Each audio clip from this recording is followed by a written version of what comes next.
अस्सलामुअलैकुम फ्रेंड्स, मैं Khan Nazmeen Sharif. Welcome to FH2 classes. Friend, आज की इस वीडियो में हम लोग जो टेट पेपर 2017 में हुआ था उसका सेट 9 के हमारे CDP के क्वेश्चन, साइंस के क्वेश्चन, जीके के क्वेश्चन और मराठी और इंग्लिश के क्वेश्चन ऑलरेडी हो चुके हैं। आज की इस वीडियो में हम लोग इंशाल्लाह रीजनिंग के जो जितने भी क्वेश्चन आए हैं उनको हम लोग कवर करने की कोशिश करेंगे। जितने ज़्यादा से ज़्यादा क्वेश्चन हो सकते हैं आज की इस वीडियो में हम लोग इंशाल्लाह कवर करेंगे। ओके, तो चलिए टाइम वेस्ट ना करते हुए हम लोग डायरेक्टली क्वेश्चन की तरफ बढ़ते हैं। देखिए फर्स्ट क्वेश्चन क्या है आज का रीजनिंग का, find the odd one out from the given alternatives. यानी हमको इसमें से जो बेजोड़ है, जो अलग है सबसे, उसको तलाश करना है। तो देखिए ऑप्शन नंबर ए क्या है, यहाँ पर हार्ट है, ऑप्शन नंबर बी आईज है, ऑप्शन नंबर सी ईयर है और ऑप्शन नंबर डी क्या है, देखिए चिक है। तो आप देखिए अगर आप ये सारे बॉडी पार्ट्स पर अगर आईज, ईयर और चिक पर अगर आप गौर करेंगे तो ये सारे एक्सटर्नल बॉडी पार्ट है। कैसे बॉडी पार्ट है, ये एक्सटर्नल है, मतलब ये बैरूनी आज़ा है हमारे। ओके, लेकिन हार्ट जो है ये इंटरनल बॉडी पार्ट है, यानी ये हमारा अंदरूनी आज़ा है। तो इस हिसाब से अगर हम देखेंगे तो कौन सा डिफरेंट हो रहा है यहाँ पर, सबसे अलग कौन सा है, यहाँ पर हार्ट है, क्योंकि क्या है वो अंदरूनी आज़ा है। ओके, इंटरनल बॉडी पार्ट है वो। तो इसका जो आएगा ऑप्शन नंबर ए इसका सही जवाब होगा। नेक्स्ट क्वेश्चन देखिए क्या है। नेक्स्ट क्वेश्चन कुछ इस तरह से है, in the following question select the related letter words number from the given alternative. अब यहाँ पे ये जोड़ी दी गई है 5 और उसके साथ जो है 5 के साथ किसकी जोड़ी है, 36 की है। तो 6 के साथ कौन सा नंबर आएगा, यहाँ हमको ये लिखना है। ये एनालॉगी का क्वेश्चन है।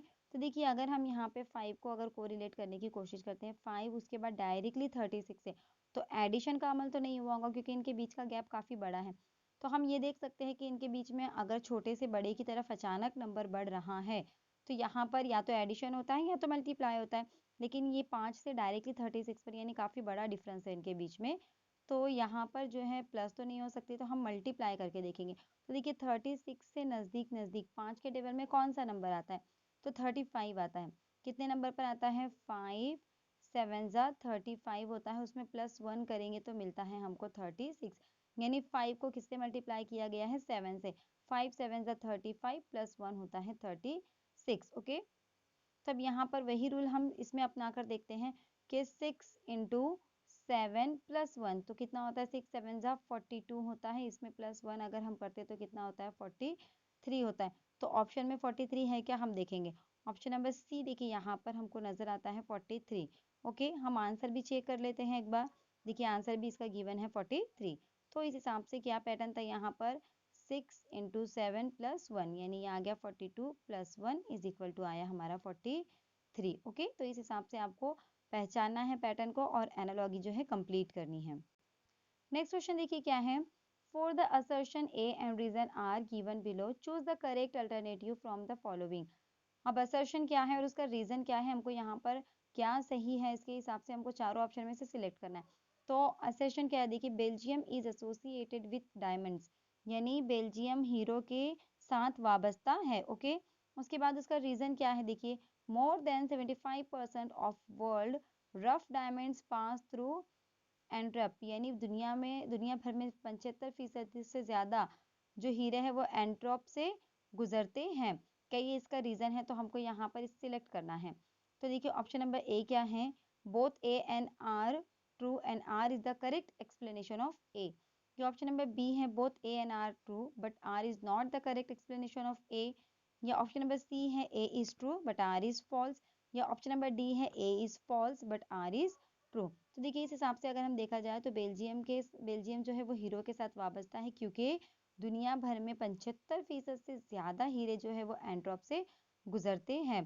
तो इस हिसाब से अगर देखा जाए तो ऑप्शन नंबर ए जो है यहाँ पर इसका सही जवाब होगा कि both A and R correct and R is the correct explanation of A. Okay, next question देखिए क्या है, each question has a main statement followed by 4 statements labeled A, B, C and D. Choose the ordered pair of statement where the first statement implies the second and the two statements are logically consistent with the main statement. यानी यहाँ पर ये जो ऊपर का main statement दिया गया है उसके हिसाब से नीचे के कौन से दो स्टेटमेंट लॉजिकली उससे कनेक्टेड है, हमको ये सिलेक्ट करना है। ओके, तो मेन स्टेटमेंट क्या है, देखिए इफ़ यू डू नॉट पे taxes you won't get any facilities, यानी अगर तुम टैक्सेस नहीं देते हो तो आपको कोई भी सहूलत नहीं मिलेंगी।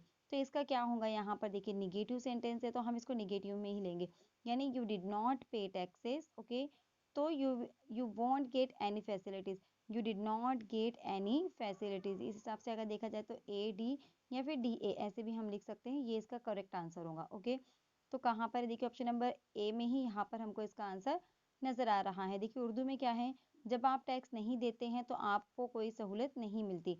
तो ऑप्शन नंबर ए क्या है, देखिए आपने टैक्स नहीं दिया, और ऑप्शन नंबर डी उसका जो आएगा निगेटिव में ही आएगा कि आपको सहूलत नहीं मिली। तो दोनों सेंटेंस निगेटिव के हैं, इसके लिए हमारा जो लॉजिकली कंसिस्टेंट वाले सेंटेंस है वो भी कैसे आएंगे, निगेटिव ही आएंगे। ओके, तो ऑप्शन नंबर ए जो है, ए डी इसका सही जवाब है। नेक्स्ट क्वेश्चन देखिए क्या है, find the odd from the given 4 figure. अब ये 4 फिगर दिए गए हैं, इनमें से अलग कौन सा है हमको वो तलाश करना है। तो पहले हम सिमिलैरिटीज देखेंगे क्या क्या है। देखिए फर्स्ट और सेकंड में क्या सिमिलैरिटीज है, सिर्फ इनकी पोजीशन चेंज हुई है, लेकिन देखिए ये इस तरह से कुछ फिगर बना हुआ है ऐसे, ओके, ऐसे और ये ऐसे। और देखिए ये जो एरो है ना, ये सर्कल की ही पोजीशन में, यानी जिस साइड में ये छोटा सा सर्कल बना हुआ है उसी पोजीशन में जो है यहाँ पर एरो बना हुआ है। सेकंड वाले में देखेंगे तो वहां पर भी वैसे ही देखिए एरो का जो फेस है वो सर्कल की ओर ही है।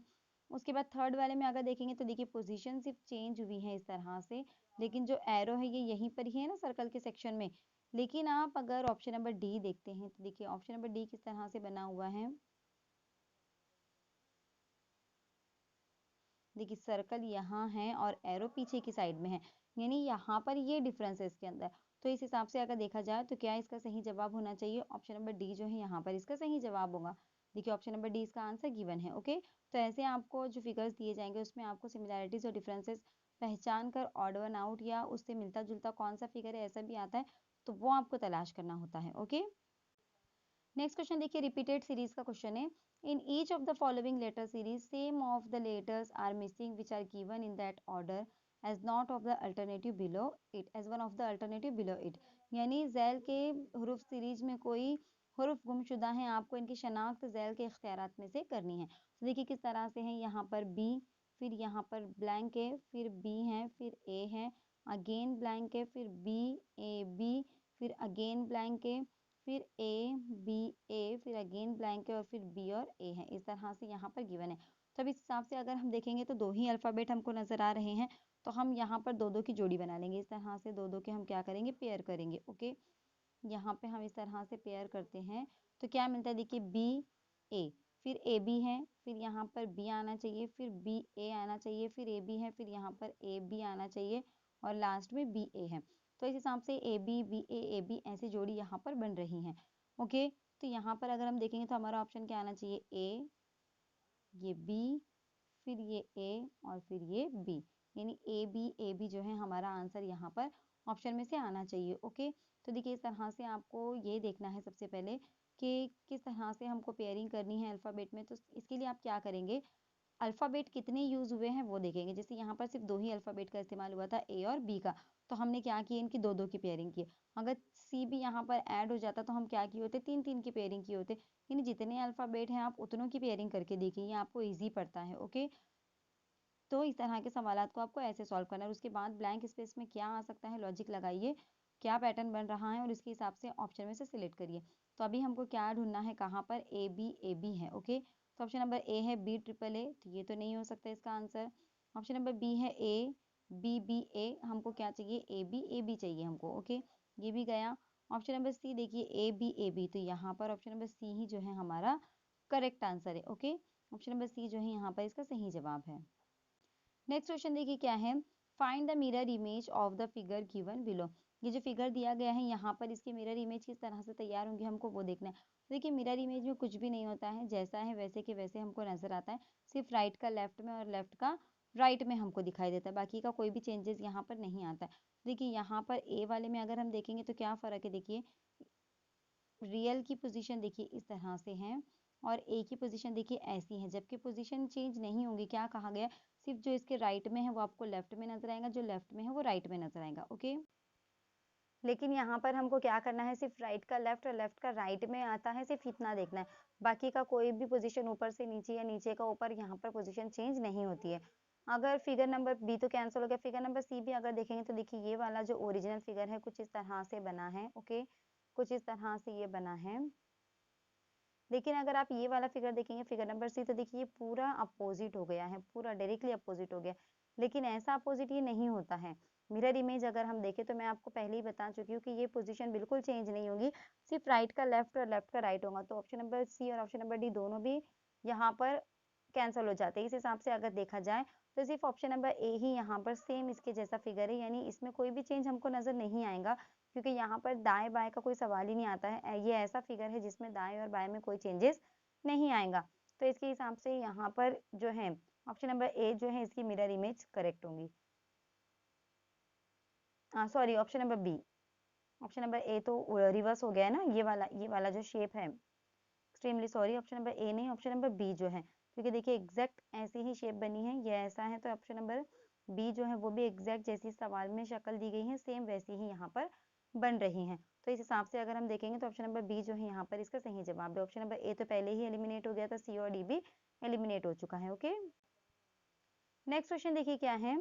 नेक्स्ट क्वेश्चन है, if A star B means A is the mother of B and A into B means A is husband of B, then which of the following represent P is the father of Q.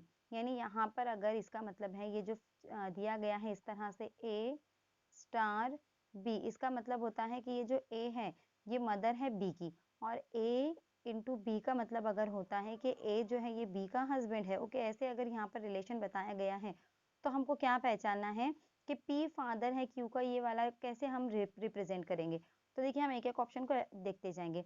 Option number ए देखिए क्या है, P star Q, तो इसका मतलब क्या हो गया, P mother है क्यू की। लेकिन हमको ये निकालना है कि पी फादर है क्यू का, ये कैसे रिप्रेजेंट करेंगे।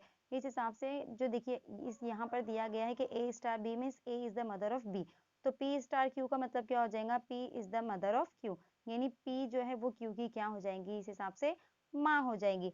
यहाँ पर ऑप्शन नंबर बी अगर देखेंगे तो यहाँ पर क्या हो रहा है, देखिए क्यू जो है ये माँ हो रही है एम की, लेकिन हमको क्या बताना है कि पी फादर है क्यू का। ओके, यहाँ पर इसका मतलब क्या हो रहा है, देखिए क्यू माँ है एम की और एम जो है ये हस्बैंड है पी का। ओके, तो एम हस्बैंड है पी का, तो इस हिसाब से क्यू और पी का रिलेशन थोड़ी फादर और सन का हो रहा है यहाँ पर। ओके, इसके हिसाब से ये भी एलिमिनेट होता है। ऑप्शन नंबर सी देखेंगे हम, क्यू स्टार पी, तो इसका मतलब हो गया क्यू मदर है पी की, जबकि हमको क्या बताना है कि पी फादर है क्यू का। अब ऑप्शन नंबर डी हम देखते हैं क्या है। देखिए ऑप्शन नंबर डी में क्या है, पी मल्टीप्लाई एम, इसका मतलब क्या हो गया, पी हस्बैंड है। Okay, P husband of M, यानी पी किसका हस्बैंड है, पी एम का हस्बैंड है। ओके, और एम क्या है, एम मदर ऑफ क्यू है, मदर ऑफ क्यू है ये। ओके, अब ये एम जो है ये क्यू की माँ है और पी जो है ये एम का हस्बैंड है, तो जाहिर सी बात है क्यू और पी का क्या कनेक्शन हो जाएगा, इसका वालिद हो जाएगा, उसका फादर हो जाएगा वो। तो यहाँ पर पी क्या होता है, फिर क्यू का फादर होता है। कैसे, देखिए पहले पहले वाले कनेक्शन से क्या पता चलता है कि पी और एम क्या है, पी हस्बैंड है एम का। ओके, और एम जो है वो क्यू की माँ है, तो उसकी माँ का हस्बैंड उसका कौन लगेगा, उसका फादर ही लगेगा ना। तो इस हिसाब से अगर देखा जाए तो ऑप्शन नंबर डी जो है यहाँ पर सही रिप्रेजेंट कर रहा है पी और क्यू के रिश्ते को। ओके, तो इस हिसाब से अगर देखेंगे तो ऑप्शन नंबर डी जो है इसका सही जवाब है। नेक्स्ट क्वेश्चन देखिए क्या है, she is either a skilled और अनस्किल्ड। तो अनस्किल्ड का मतलब क्या होता है, नॉट स्किल्ड होता है। ओके, अनस्किल्ड का मतलब क्या होता है, नॉट स्किल्ड होता है। तो क्या कह रहा है कि वो या तो स्किल्ड पर्सन है या तो नॉट स्किल्ड पर्सन है, यानी देखिए वो या तो एक माहिर ड्राइवर है या अनाड़ी है। तो यहाँ पर हमको क्या करना है, जो या तो वाला जिसके साथ होता है ना हमको उसको पॉजिटिव लेना है, और जो और के साथ होता है ना उसको हमको निगेटिव लेना है। यानी इसके हिसाब से देखिए वो माहिर ड्राइवर है, ये आ जाएगा इसका, और वो वो अनाड़ी ड्राइवर नहीं है। तो अनाड़ी ड्राइवर है दिया हुआ है ना हमको यहाँ पर, तो वो माहिर ड्राइवर नहीं है। ओके, तो यहाँ पर देखिए कैसे हो जाएगा, वो माहिर ड्राइवर है, वो अनाड़ी ड्राइवर नहीं है, यानी अनस्किल्ड का मतलब क्या होता है, अनाड़ी ड्राइवर। तो यहाँ पर इसको हमको क्या करना है, निगेटिव में लेना है, और जो ईदर के साथ होता है उसको पॉजिटिव में लेना है। तो हमने ए ले ली कि शी इज स्किल्ड ड्राइवर और she is not unskilled driver. इस हिसाब से अगर देखा जाए तो ऑप्शन नंबर ए और डी जो है इसका यहाँ पर करेक्ट आंसर होगा। सॉरी ए और डी जो है इनकी जोड़ी जो है इसके करेक्ट आंसर होंगी। तो कहाँ पर नजर आ रहा है ये हमको? ये नजर आ रहा है हमको ऑप्शन नंबर बी में। तो इस हिसाब से अगर देखा जाएंगे तो ऑप्शन नंबर बी जो है इसका यहाँ पर करेक्ट आंसर है। नेक्स्ट क्वेश्चन देखिए क्या है। In a row of 20 girls Kusum is 10th from the left, यानी लेफ्ट से उसका नंबर कितना है? 10th है। टोटल गर्ल्स कितने यहाँ पर? 20 है। Okay, what is the position of Kusum from the right? तो हमको राइट से इसकी पोजीशन निकालनी है। तो क्या है इसका फॉर्मूला? देखिए ये इसका फॉर्मूला क्या है? इसका फॉर्मूला है, अगर हमको राइट से निकालनी है या लेफ्ट से इसकी पोजीशन निकालनी है, तो देखिए टोटल कितने दिए गए हैं? 20 दिए गए हैं। लेफ्ट से इसकी पोजीशन कितनी है? 10th है। हमको राइट से निकालनी है, तो इसका क्या फॉर्मूला है? T minus L plus one, यानी टोटल में से लेफ्ट या राइट की जो दी गई है उसको माइनस करना है और उसमें प्लस वन करना है, यानी 20 माइनस 10 प्लस वन, तो यहाँ आ जाएगा 10 plus one is equal to 11, यानी राइट से उसकी पोजीशन कितनी है? फिर 11 है। तो ऑप्शन नंबर ए ही यहाँ पर इसका करेक्ट आंसर होता है। तो देखिए ऑप्शन नंबर देख लेते हैं हम। ऑप्शन नंबर ए यहाँ पर गिवन है इसका करेक्ट आंसर। तो देखिए मेन फॉर्मूला आपको यहाँ पर याद रखना है, टोटल इज इक्वल टू है R plus L minus one, ये मेन फॉर्मूला है। यानी टोटल अगर निकालनी है तो राइट और लेफ्ट के नंबर का एडिशन करना है और उसमें से वन क्या करना है? माइनस करना है। और अगर आपको राइट मालूम करना है तो इसका फॉर्मूले का उल्टा कर दीजिए। देखिए आर इधर ले लीजिए और यहाँ पर आप क्या करेंगे? एल को टी के पास लेकर आएंगे, तो क्या हो जाएगा? एल माइनस हो जाएगा और ये वन अगर टी के पास आता है तो इक्वल के राइट से लेफ्ट में जा रहा है, तो ये क्या हो जाएगा? यहाँ पर प्लस हो जाएगा। इसी तरह से अगर आपको लेफ्ट मालूम करना है तो लेफ्ट उसी की पोजीशन पर रहेगा, ये टी यहाँ पर रहेगा। ओके, अब आर यहाँ पर आ रहा है तो प्लस से आर क्या हो जाएगा? माइनस हो जाएगा। और वन भी हम क्या कर रहे हैं? टी के साथ इस साइड में लेकर आ रहे हैं, तो ये भी क्या हो जाएगा? यहाँ पर प्लस वन हो जाएगा। तो देखिए एक फॉर्मूला आपको याद रखना है, T is equal to R plus L minus one. इस फॉर्मूले के बेस पर आप राइट, लेफ्ट और टोटल तीनों भी आप निकाल सकते हो। ओके, नेक्स्ट क्वेश्चन देखिए क्या है। वेन डायग्राम से रिलेटेड क्वेश्चन है। The intersection in intersecting region have been denoted by M, N, O, P, Q, R, and S. Study the diagram carefully and answer the questions that follow. यानी चूंकि खित्ते को जो है M, N, O, P, Q, R, S से जाहिर किया गया है, इस तस्वीर का एहतियात से मुतालिया करें और इस सवाल का जवाब दे जो आगे है। अब क्या सवाल है देखिए, which of the following letter represent the person who likes only ice cream, यानी मंदरजा झैल हुरूफ में से कौन सा हुरूफ इस शख्स की नुमाइंदगी करता है जो सिर्फ आइसक्रीम पसंद करता है। तो देखिए हम यहाँ पर देखेंगे, देखिए ये जो ट्रायंगल है ये किसका दिया गया है? आइसक्रीम का ही दिया गया है। ओके, सॉरी ये जो बीच वाला ये वाला ट्रायंगल है ये आइसक्रीम का दिया गया है, ये बाहर का जो बड़ा ट्रायंगल है ये वाला ये पेस्ट्री का दिया गया है, ये नूडल्स खाने वालों का दिया गया। ओके, तो इस हिसाब से हमको सिर्फ आइसक्रीम वाले अगर निकालना है तो कौन से वाले का निकालना होगा? ये जो छोटा जो है ट्रायंगल, सिर्फ इसमें आने वाला अल्फाबेट कौन सा है वो देखना है। देखिए क्यू जो है यहाँ पर सिर्फ आइसक्रीम वाले ही बॉक्स में आ रहा है। देखिए बाकी के अदर किसी भी बॉक्स में ट्रायंगल से भी नहीं है, ये ट्रायंगल से भी बाहर है। देखिए क्यू, तो ये नूडल्स वाले से भी कैंसिल हो जाता है। और क्यू देखिए ये वाले ट्रायंगल से भी रेक्टेंगल से भी बाहर है, यानी पेस्ट्री से भी बाहर है, क्योंकि देखिए पेस्ट्री का यहाँ पर बाउंड्री है और क्यू इसके यहाँ पर है, यानी क्यू जो है वो सिर्फ और सिर्फ देखिए आइसक्रीम वाले बॉक्स के अंदर ही यहाँ पर आ रहा है। आप एकदम आसानी से देख सकते हैं। देखिए थोड़ा सा फिगर को मैं बड़ा कर लेती हूँ। ओके, देखिए अब समझ में आ रहा होगा आपके कि सिर्फ ये वाला जो बॉक्स है ये आइसक्रीम का है और क्यू जो है सिर्फ इसी बॉक्स के अंदर आता है। देखिए ये बाउंड्री से ये पेस्ट्री वाले बॉक्स से भी बाहर हो जाता है और इस बाउंड्री के जरिए ये जो बाउंड्री दी गई है ट्रायंगल की, इस बाउंड्री के जरिए ये नूडल्स वाले से भी बाहर हो जाता है, यानी सिर्फ एक ही बॉक्स में आता है वो आइसक्रीम वाले। तो क्यू जो है यहाँ पर ऐसे पर्सन को रिप्रेजेंट करते हैं जो ओनली आइसक्रीम पसंद करते हैं। तो ऑप्शन नंबर बी जो है यहाँ पर इसका सही जवाब होगा। देखिए ऑप्शन नंबर बी इसका सही जवाब यहाँ पर गिवन है। ओके, नेक्स्ट क्वेश्चन देखिए क्या है। ब्लड रिलेशन से रिलेटेड क्वेश्चन है ये।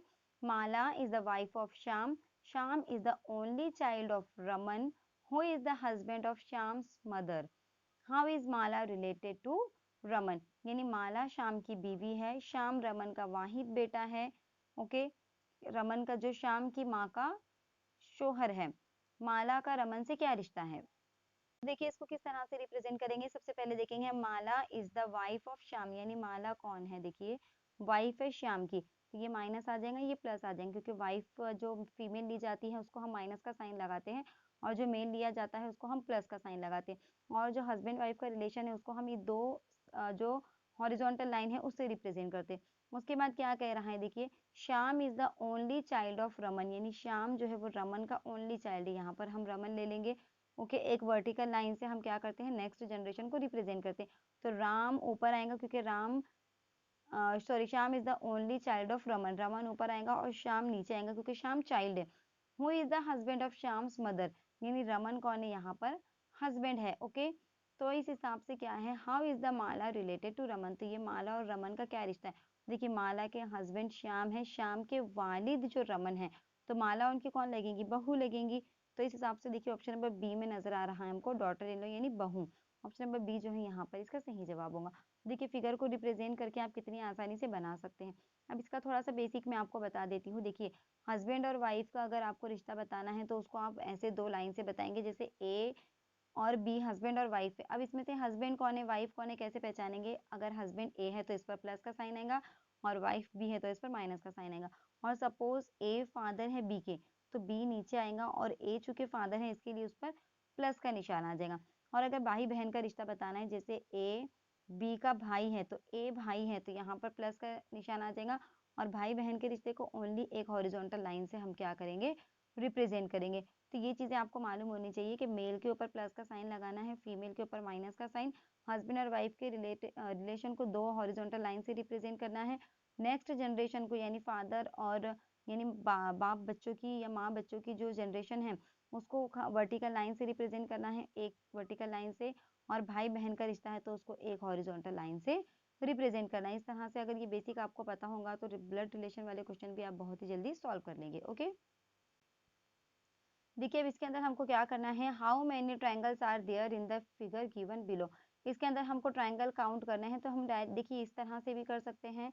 कैसे करेंगे, देखिए इसके अंदर हमको अगर ट्रायंगल काउंट करने हैं इसमें तो हम कैसे करेंगे। देखिए यहाँ पर इस तरह से ये लाइन बनी हुई है, फिर ये इस तरह से कुछ इस तरह से दिया गया है। ओके, तो देखिए अब हम इस तरह से भी ले सकते हैं कि इसके अंदर ये तीन और ये तीन कितने हो गए, यहाँ पर 6 ट्रायंगल हो गए। देखिए अगर हम इस तरह से देखेंगे तो ये 1 और ये 2 और ये 1 और ये 2, तो इसको कैसे काउंट करते हैं। अगर ऐसे एक फिगर दिया गया और बीच में एक वर्टिकल लाइन है तो ये ट्रायंगल को हम कैसे काउंट करेंगे, ये 1 और ये 2 है तो 2 + 1 हम यहाँ पर ले लेंगे, इनका एडिशन करेंगे 3 होता है।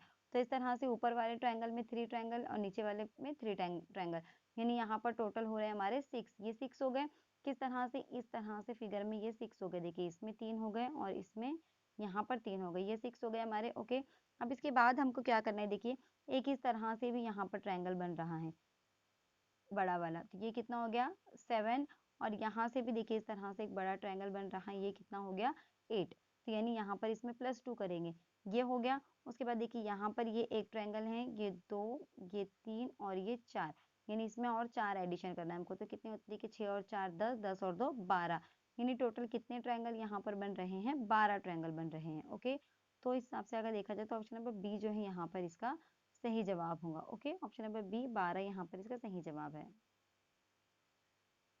अब देखिए नेक्स्ट क्वेश्चन क्या है, cow is first from the left end of a row of 7 animals and buffalo is fifth from the right end in the same row, how many animals are there between them in the रो।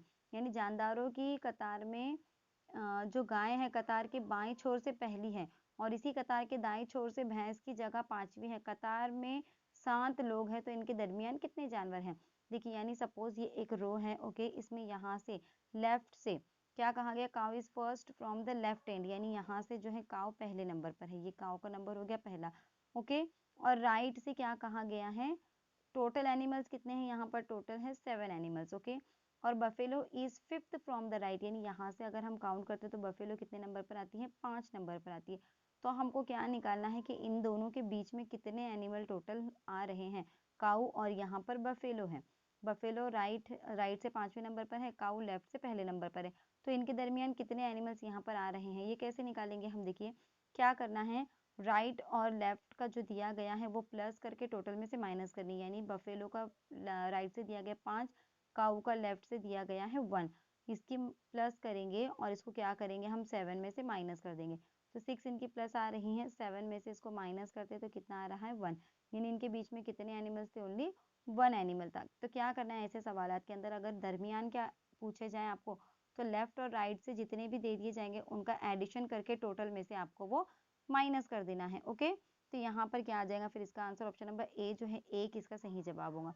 देखिए option number ए यहाँ पर given है। Okay, next question देखिए क्या है, direction देखिए क्या है, each question has a main statement followed by 4 statement label A B C and D, choose the ordered pair of statements where the first statement implies the second and the two statements are logically consistent with the main statement। यानी यहाँ पर हमको दो statement दिए गए हैं, ये देखिए ये दो स्टेटमेंट है और हमको क्या करना है, नीचे के 4 ऑप्शन में से ऊपर के 2 स्टेटमेंट से लॉजिकली कौन सी कंसिस्टेंट है वो हमको निकालना है। तो देखिए मेन स्टेटमेंट क्या है, इट इज ईदर ऑनलाइन और ऑफलाइन, ये या तो ऑनलाइन है या ऑफलाइन है। देखिए ऑनलाइन अगर होगा तो ऑफलाइन होगा क्या, वो या कहा गया है ना, यानी दोनों में से कोई एक ही चीज है। तो यहाँ पर ऐसे जो आइदर और वाले जो होते हैं इसमें आपको क्या करना है, जिसके साथ आइदर होता है तो यानी जो पहले वाला सेंटेंस होता है आइदर वाला वो आपको पॉजिटिव मानना है, यानी वो हकीकत है, और जो और वाला होता है यानी वो झूठ है, वो गलत है, आपको ऐसे समझना है यहाँ पर। तो इस हिसाब से अगर हम देखेंगे तो इट इज आइदर ऑनलाइन, यानी इसको हम पॉजिटिव में लेंगे तो ऑप्शन नंबर ए इस हिसाब से सही होगा, इट इज ऑनलाइन। और सेकेंड वाले को हमको निगेटिव में लेना है, मतलब इट इज नॉट ऑफलाइन, तो ऑप्शन नंबर डी यहाँ पर सही होगा, इट इज नॉट ऑफलाइन। यानी ये ऑनलाइन है ये ऑफलाइन नहीं है, जाहिर सी बात है ना, दोनों में से कोई एक ही चीज हो सकती है, या तो ऑनलाइन या तो ऑफलाइन। तो अगर ऑनलाइन है तो ऑफलाइन नहीं होगा, तो कैसे डिसाइड करेंगे कौन सा पॉजिटिव लेना है, तो आइदर के साथ वाला जो सेंटेंस होता है वो हमेशा पॉजिटिव लेना है और के साथ वाला जो सेंटेंस होता है उसको निगेटिव लेना है। तो इस हिसाब से अगर देखेंगे तो ऑप्शन नंबर ए और डी इनका जो पेयरिंग है वो यहाँ पर सही आंसर होता है। तो ऑप्शन नंबर बी में मौजूद है, देखिए डी और ए की जो पेयरिंग है जो जोड़ी है ये ऑप्शन नंबर बी में मौजूद है, डी ए। ओके, तो देखिए ऑप्शन नंबर बी यहाँ पर इसका करेक्ट आंसर है। नेक्स्ट क्वेश्चन देखिए क्या है, in the following question a piece of paper is fold in the manner shown in the question figure, select the figure out of the answer choices showing the unfold pattern after the punches. यानी नीचे दिए गए सवालों में कागज का एक टुकड़ा इस तरह जोड़ा गया है जैसे सवाल की शक्ल में बताया गया है। दिए गए जवाबात के इख्तियारात में से इस तरह का इंतखाब कीजिए कि कट लगाने के बाद बगैर जोड़ा हुआ पैटर्न दिखाई दे।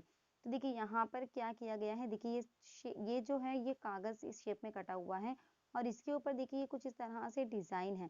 कैसी डिजाइन है, देखिए कुछ इस तरह से ये डिजाइन है, यहाँ से भी कुछ इस तरह से डिजाइन है, यानी इसको अगर हम फोल्ड करते हैं तो ये इस तरह से नजर आती है, लेकिन अगर हम इसको ओपन करेंगे तो ये डिजाइन हमें किस तरह से नजर आएंगी, क्योंकि देखिए यहाँ पर कागज भी साथ में है कटा हुआ गोल शेप में, और उसके ऊपर की जो डिजाइन है उसको फोल्डिंग में बताया गया है। तो इसके लिए हम क्या करेंगे, देखिए यहाँ पर कुछ इस तरह से है, देखिए ऐसे, तो यहाँ पर जब अनफोल्ड होगा यानी जब ये खुलेगा कागज तो ये पूरी डिजाइन हमको इस तरह से कुछ नजर आएंगी, देखिए यहाँ पर इस तरह से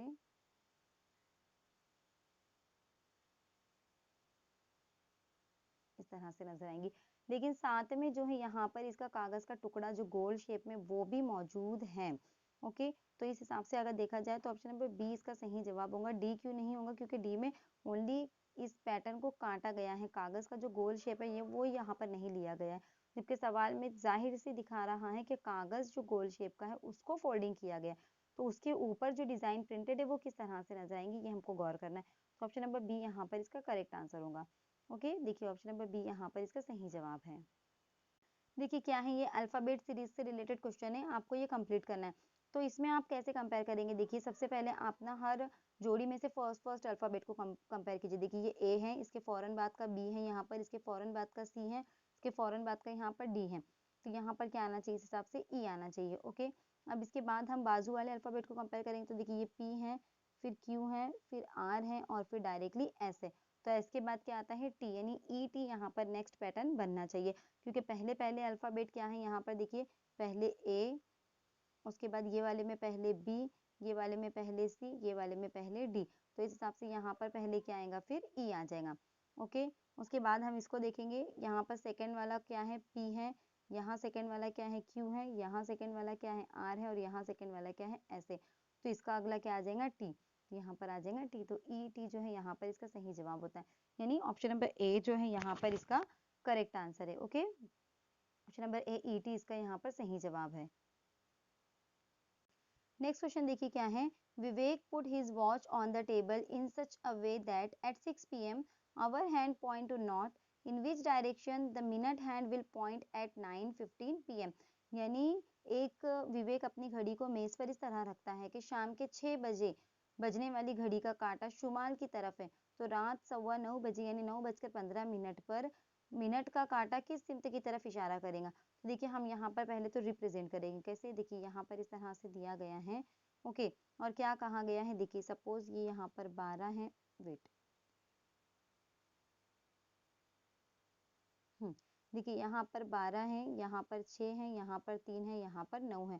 तो क्या कह रहा है कि शाम अगर 6 बजे जो आवर हैंड है वो शुमाल को बता रहा है, यानी 6 बजे कैसे होगा, देखिए मिनट का कांटा यहाँ पर होगा, आवर हैंड कहाँ पर होगा, 6 पर होगा। तो ये 6 अगर नॉर्थ पे आ रहा है आवर हैंड, अगर ये नॉर्थ है तो ये साउथ हो जाएगा। ये वेस्ट है, वेस्ट को क्या करेंगे हम ईस्ट मानेंगे, और ईस्ट को क्या करेंगे वेस्ट मानेंगे, यानी ये डायरेक्शन चेंज हो चुकी है इस तरह से। तो हमको क्या कह रहा है, इसी हिसाब से साउथ नॉर्थ नीचे, साउथ ऊपर, वेस्ट राइट में और ईस्ट लेफ्ट में अगर इसी तरह से पोजीशन रही तो 9:15 पर मिनट का कांटा कहाँ पर होगा। तो देखिए यहाँ पर 12 है, ये 6, ये 3 और ये 9। ओके, तो 9:15 पर देखिए ये आवर हैंड 9 पर होगा और मिनट हैंड कहाँ पर होगा, 3 पर होगा। तो 3 की जो सिमत है वो क्या है, उस हिसाब से देखा जाए तो वेस्ट है, यानी मगरिब है। तो मिनट का कांटा 6 बजे कहाँ पर होगा, मगरिब की तरफ होगा। ओके, तो इस हिसाब से अगर देखा जाए तो ऑप्शन नंबर डी जो है यहाँ पर इसका सही जवाब है। देखिए ऑप्शन नंबर डी यहाँ पर इसका करेक्ट आंसर है। ओके, देखिए ये पैटर्न से रिलेटेड क्वेश्चन है, हमको पैटर्न कंप्लीट करना है कि the next term of the given pattern will be, यानी जो दिया गया पैटर्न है उसमें नेक्स्ट टर्म कौन सा होगा, दिए गए पैटर्न में अगली इस्तेलाह क्या होंगी। तो देखिए बहुत ही आसान क्वेश्चन है। देखिए यहाँ पर क्या साइन है, तीनों तो सर्कल ही है, लेकिन पहले वाले सर्कल में इस तरह से, फिर मल्टीप्लाई फिर माइनस, अगेन वही रिपीटेशन है, प्लस मल्टीप्लाई माइनस, यहाँ पर प्लस दिया गया है। तो क्या बाकी है यहाँ पर, मल्टीप्लाई और माइनस बाकी है। तो कौन सा रिप्रेजेंट करेगा, नेक्स्ट वाला ऑप्शन नंबर ए रिप्रेजेंट करेगा। तो ऑप्शन नंबर ए यहाँ पर गिवन है इसका आंसर। तो देखिए बहुत ही सिंपल पैटर्न दिया गया है। तो आज की वीडियो में इतना ही। वीडियो आपको कैसी लगी मुझे कमेंट करके ज़रूर बताइए। अगर वीडियो आपको अच्छी लगी होगी तो इसे दूसरों तक भी पहुँचाइए। वीडियो को लाइक करना और चैनल को सब्सक्राइब करना बिल्कुल भी ना भूलें। नेक्स्ट वीडियो आने तक मुझे दुआ में याद रखिए। अल्लाह हाफिज़।